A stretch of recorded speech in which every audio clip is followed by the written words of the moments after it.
Já estamos de volta com o seu estilo de vida e agora nós recebemos o Ives Montefusco. Só para começar, ele é muito criativo, é empreendedor também e vai conversar com a gente sobre os estímulos da criatividade. Como que a gente consegue estimular a nossa criatividade ou então a criatividade de outra pessoa? É bem verdade que às vezes a gente ouve assim, fulano é muito criativo, ciclano é muito criativo, só que hoje parece que ele não tá num bom dia, parece que você tenta ter ideias e você tenta pensar em coisas que te façam ter ideias boas, mas você não consegue. Por que será que isso acontece e de que forma a gente pode resolver isso? A gente vai conversar sobre isso agora e se você quiser começar a enviar suas participações, já tá na hora, viu? 92 é o código de Manaus, 98111-4512. Bom dia, Ives. Bom dia a todo mundo que está nos assistindo aí. A gente tem observado muito que as pessoas elas têm um certo bloqueio criativo, né? Elas se limitam, então elas chegam um momento em que estão na frente de uma folha em branco de papel e parece que trava tudo. Você não consegue conversar, escrever, desenvolver alguma coisa. As pessoas que trabalham mais na área de economia criativa, volta e meia também sofrem disso, né? Porque a gente tem uma espécie de estereótipo de dizer, não, a pessoa criativa ela é criativa 24 horas. O tempo todo. E não é. A criatividade ela pode também ser estimulada por algumas questões técnicas e teóricas acima, né? Por exemplo, quando você tem um bloqueio, então fica muito na sua de criatividade, você pode fazer um exercício de ler mais coisas, viajar por lugares, fazer coisas inusitadas no dia. A gente vai lembrar um pouco do Fernando Pessoa que diz assim, né? Todas as cartas de amor são ridículas, né? Quando a gente fala disso, a gente lembra da questão toda da questão do ridículo para a criatividade. Ou seja, estimular realmente as pessoas com outras músicas. Por exemplo, você ouve um estilo de música, você sai daquele estilo e vai para outro, para que você possa quebrar um pouco esse parâmetro do que é convencional para você e estimular mais a tua criatividade. E é interessante porque são exercícios muito simples e que muitas vezes a gente não imagina que tragam algum resultado, né? Que possam trazer algum resultado. Então quer dizer, a gente escuta de vez em quando as pessoas dizerem, muda a rota que você faz todos os dias. Exatamente. Muda a rota do trabalho para casa ou da casa para o trabalho, enfim, vai fazendo essas mudanças pequenas para poder te trazerem um resultado diferente, de repente, de pensamento, ou então de ideia mesmo, ou simplesmente um pensamento que vem diferente, né, por causa dessa mudança.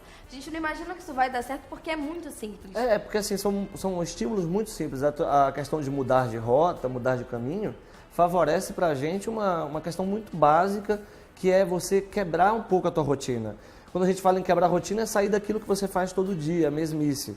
Vai ao teatro, vai ver um filme, vai a um local que tenham várias pessoas, converse com outras pessoas. E você está com bloqueio, sai de onde você está e vai conversar com alguém. Às vezes um bate-papo aqui, né, com alguém faz com que você estimule de novo a criatividade. Tem gente que consegue ter uma habilidade fácil assim de pegar e sair em meio à tempestade, ou sei lá, a chuva mesmo, aqui em Manaus que chove muito, e começa a ter, eu preciso tomar um banho. Aliás, era um método que muitas pessoas do século XVI e XVII faziam. Eu estou com um problema de bloqueio criativo. Chopin, Beethoven, todos esses grandes compositores iam tomar um banho de água fria para voltar e estimular a criatividade. Ou seja, relaxe para que você possa ser criativo, né? A ideia toda fica até um contraponto, porque tu acha sempre numa questão que a criatividade está voltada para uma pessoa que é mais agitada e tal. E não é sempre assim. Os criativos se expressam mais por suas obras e por aquilo que eles fazem do que simplesmente por suas ações criativas. E é interessante que às vezes a gente está tão tenso no meio de uma situação que nós forçamos as ideias dentro dessa situação. E aí quando a gente sai, que a gente vai para casa, depois que você já saiu daquele momento, depois que não existe muitas vezes a oportunidade de você retornar, aí você tem uma ideia. Exatamente. Inclusive, isso aconteceu comigo hoje. Eu fiz um trabalho, enfim, no fim de semana, e aí tive as minhas ideias, fiz tudo certinho, aproveitei aquilo que eu podia, e hoje de manhã, depois de, muito tempo, relativamente bastante tempo, eu estava tomando banho debaixo do chuveiro. E aí eu tive uma ideia, eu falei, caramba, eu podia ter feito aquilo. Daí você vai remoendo isso, né? Meu Deus, por que eu não pensei nisso antes e tudo mais? Mas tudo tem a ver também com a questão do relaxamento. Você está relaxado, exatamente, num ambiente propício para isso, né? Quando você, por exemplo, entra num processo em que você está no relax, o teu trabalho mental, ele funciona melhor, né? A gente tem que entender que a criatividade, ela tem uma espécie de fluxo criativo para chegar na questão de inspiração. Isso que você teve, por exemplo, uma inspiração, né? A pessoa está bem andando e aí, de repente, veio uma ideia que pode ser uma ideia genial. Um dos estímulos mais interessantes é ande com um caderno, com papel, com uma caneta, coloca ao lado da tua cama ali alguma coisinha. Por exemplo, eu tenho um lado meio poeta, então vez ou outra de madrugada eu acordo assim de súbito e aí eu vou e escrevo aquilo que está vindo de ideia e depois é que eu vou analisar. Ou seja, porque tem muito a ver com a questão de julgamento. Você se sente julgado pela ideia que você teve, por a criatividade que você se expressou e você não consegue, de fato, dizer, puxa vida, o que eles vão pensar? Não, vai lá e faz e depois você vai analisar se ela realmente é uma ideia boa ou se não é, se já existe alguma coisa ou se não existe. Porque está muito atrelado na questão toda de você se permitir, realmente, através do relaxamento, fazer com que haja uma forma de trazer a criatividade àquilo que você tem necessidade. Bom, o Arlen da Alvorada 1 quer saber o seguinte: como criar de forma prática? Fazer tudo o que desejo, mesmo que dê errado, é uma forma de exercer a saída da zona de conforto? Interessante, viu? Porque quando a gente fala em zona de conforto, a gente quebra muito essa questão toda de onde você está, né? Por exemplo, você está muito parado fazendo a mesma coisa durante muito tempo. Você quebra a rotina, você quebrou a sua zona de conforto. Você sai um pouco, e tem uma expressão hoje que a gente fala muito, que é sair e pensar fora da caixa, né? Ou seja, sair da mesmice, daquilo que você tem por padrão. Errar é um exercício. Claro que você não pode, de repente, achar que o erro deve ser contínuo, mas vai errando. Vamos lá para o Thomas Edison, que errou 999 vezes até encontrar hoje o que a gente tem como essência a lâmpada elétrica. Então, essa permissividade para o erro, ou seja, aprender errando, é uma das formas que a gente pode se permitir. E sair da zona de conforto é muito simples, às vezes é só levantar da cadeira e fazer uma troca simbólica de lugar. E isso é interessante porque incomoda, né? Com certeza. Quando você sai da sua zona de conforto, você é incomodado. É claro Com que existem certeza. pessoas, como a gente estava falando no início, que se adaptam muito fácil às situações. Então, muitas vezes até precisam dessa troca justamente para aquela lâmpadazinha acender e consideram isso uma boa causa, digamos assim.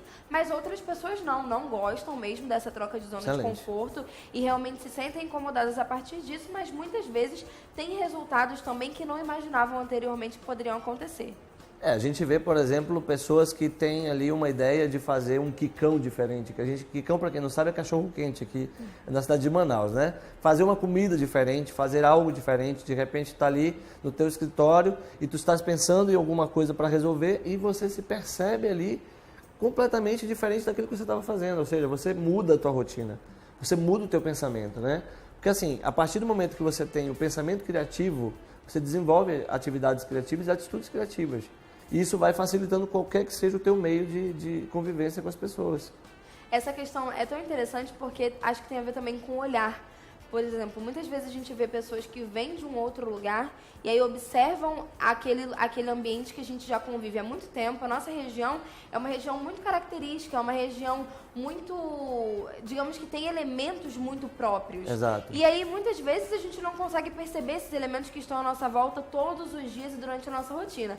Vem alguém de fora com um olhar diferente, com um olhar mais aberto, de repente mais afinado, Sim. que não está acostumado nem habituado a morar onde a gente mora, e aí tem ideias fantásticas a partir daquilo que está do nosso lado todos os dias. E a gente para pensar, né? Por que eu não tive essa ideia antes? Então, quer dizer, tudo tem a ver também com o olhar diferenciado que você dá para as coisas que estão à sua volta. Claro, porque, e você tocou num ponto interessante, que é a questão da Amazônia criativa. A Amazônia, o espaço em que nós moramos, é altamente criativo. Você olha para uma floresta, não tem as mesmas folhas, não tem as mesmas cores das folhas, não tem as mesmas sementes e as cores das sementes. Ou seja, há um estímulo natural para quem mora aqui. Só que nós estamos, às vezes, tão fechados no nosso cotidiano que a gente esquece de perceber o que é tão simples para a gente. E esse olhar fora, ou seja, um olhar de fora sempre vai trazer a tua oportunidade de fazer algo criativo. É interessante o exercício de você, durante o teu processo de criatividade, sair um pouco do teu processo de criatividade e avaliá-lo, para ver se ele realmente tem um objetivo, tem algo a oferecer para que haja ali uma certeza daquilo que você quer, né? Para que atenda às suas finalidades. E nesse ponto a gente vai percebendo que, de algum modo, você entra numa instantaneidade de emoções e de sentimentos e de ações que vão fazer a diferença na tua vida, entendeu? Então, em relação, por exemplo, a essa questão dos estímulos da criatividade, né? A gente está conversando sobre essa saída da rotina, sobre essa questão do olhar, enfim. É possível que uma pessoa consiga criar, mesmo dentro de um bloqueio criativo, ou essa criação, esse momento de criação se torna bloqueado também por causa dessa condição que você se colocou? Olha que coisa interessante que você perguntou. Onde nasce esse bloqueio criativo, né? Onde nasce? Daquilo que você estava continuando. No entanto, quando você está num processo ali de bloqueio, é dali que saem as melhores soluções. Porque quando você está naquele momento de travar, ou seja, de parar o pensamento e de não dar continuidade a ele, você entra num processo mental em que, logo em seguida, se você se permitir, várias e várias soluções aparecem. Ou seja, dentro do processo de bloqueio criativo, se você se estimular e trabalhar mentalmente, trabalhar psicologicamente e fazer vários exercícios, você consegue ter soluções e ideias que são assim, nossa, melhor do que eu pensava. Ou seja, e não tenha medo de olhar para uma ideia que não dá certo e deixá-la de lado. Isso é uma questão de desapego e uma questão também de aprendizado para as próximas ideias que vão surgir. Para as empresas hoje em dia, é interessante que um funcionário seja criativo, tenha essa criatividade e muitas vezes mais criativo do que administrativo, digamos assim, né? Aquela pessoa que você sabe que sempre vai ter uma ideia diferente, sabe que sempre vai sair do trivial, aquela pessoa que nunca vai te apresentar um conteúdo igual, um conteúdo cansativo por já ser rotineiro, mas que talvez tenha essas dificuldades do bloqueio criativo de vez em quando, que precise de estímulos, então, de certa forma, vai apresentar uma necessidade a mais para a empresa, porque essa empresa vai precisar também investir nessa questão do incentivo, né, à criatividade desse funcionário. Há uma questão aí bem oportuna que você colocou, que é a seguinte: a partir do momento em que você tem uma empresa ou está numa empresa, existem funções e funções. Algumas funções são mais administrativas e elas são realmente operacionais e tem que passar por um crivo objetivo e de metodologia ali dela. Mas é claro que os criativos conseguem trazer a solução e trazer as oportunidades de um modo diferente. O que a gente percebe muito é que a empresa, às vezes, ela estimula a criatividade e faz com que o próprio funcionário entre no estilo administrativo para que ele possa se enquadrar.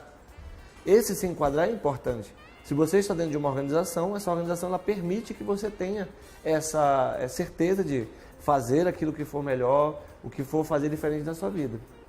Nós vamos fazer uma breve pausa aqui no nosso bate-papo, a gente vai para o intervalo, mas daqui a pouco a gente está de volta e você ainda tem a oportunidade de conversar com a gente através do nosso WhatsApp. 92 é o código de Manaus, 98111-4512 é o número da produção, eu estou esperando por você, não sai daí.